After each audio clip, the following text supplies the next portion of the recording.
नौशेरा फिरोज की जाम पर वकार मशहूरी के कातलों की अदम गिरफ्तारी के हवाले से वर्सा की जानिब से एहतजाज किया गया। कुछ रोज कबल सब्जी मंडी नौशेरा फिरोज में सरेआम गोली मारकर कत्ल किए गए वकार अली मशहूरी के वर्सा का प्रेस क्लब के सामने मुलजिमान को गिरफ्तार न करने के खिलाफ एहतजाजी मुजाहरा। वकार अली के वालिद मोहम्मद सुल्तान और भाई जुल्फकार ने बताया कि मेरे भाई को दिन दिहाड़े गोलियां मार दी गयी और इसको कत्ल किया गया।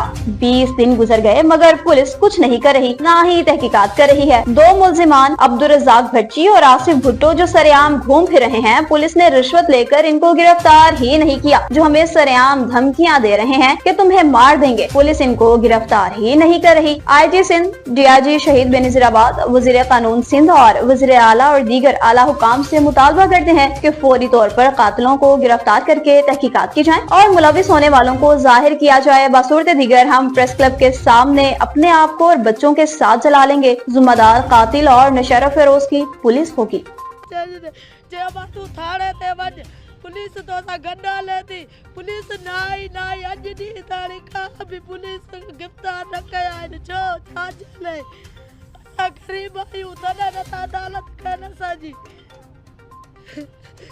पुलिस को भी एक्शन न खयो। जवाबदार घुमजावतान उहे असां के धमकियूं ॾियनि था त केस त हथ खणो न त तव्हांखे अञा नुक़सान ॾींदासीं। असां SP साहब ॾे वियासीं, क़ुरान पाक खणी वियासीं, थाने जा चक्कर कटिया आहियूं, पोइ बि को असांखे इंसाफ़ न मिलियो आहे। छो मुंहिंजो पुटु बेगुनाह शहीद थियो आहे।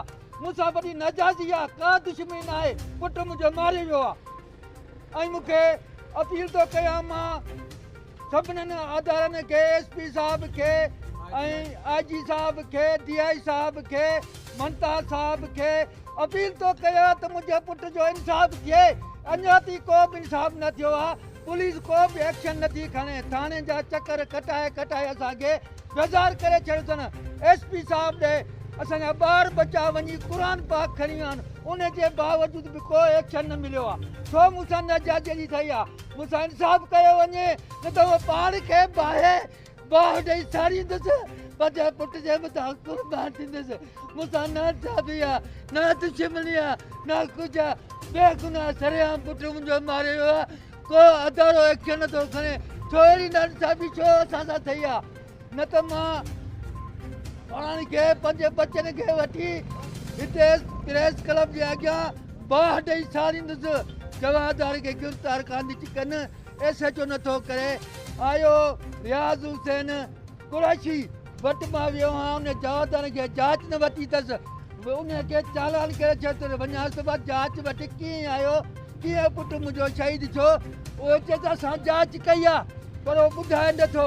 हुनखे पैसा वठी हुनखे चालान करे छॾिजनि। ॿिया जेके जवाबदार सरेआम घुमनि था, मूंखे चवनि था तूं जांच कर, असांखे ॿुधाए त असां गिरफ़्तार कयूं। एॾी नाइंसाफ़ी, एॾो ज़ुल्म। असां पंहिंजा बचा ॿार वठी प्रेस क्लब जे अॻियां पाण खे पेट्रोल हारे बाहि ॾींदासीं। असांजो इंसाफ़ न थियो। असां मीडिया खे इतला कयूं था और इदारनि खे इतला कयूं था। असां वॾो ज़ुल्म आहे, इहो ज़ुल्म असां केतिरो सहंदासीं। नौजवान पुटु मुंहिंजो बेगुनाह शहीद थी वियो। को दाद न थियो आहे, न फ़रियाद थियो आहे, न को पुलिस एक्शन खयो आहे। जंहिं ॾे वञ उहो चवंदो होॾे वञ, हो चए थो होॾे वञ। क़ुरान खणी विया त बि नथा मञनि। असली ॻाल्हि, असां ग़रीब माण्हू काॾे वञूं? कंहिं वॾेरी चोरी थिए थी, पुलिस हड़ी उते पहुचे थी। हक़ूं नाकूं हंधि खे गिरफ़्तार करे उनखे इंसाफ़ ॾिए थी।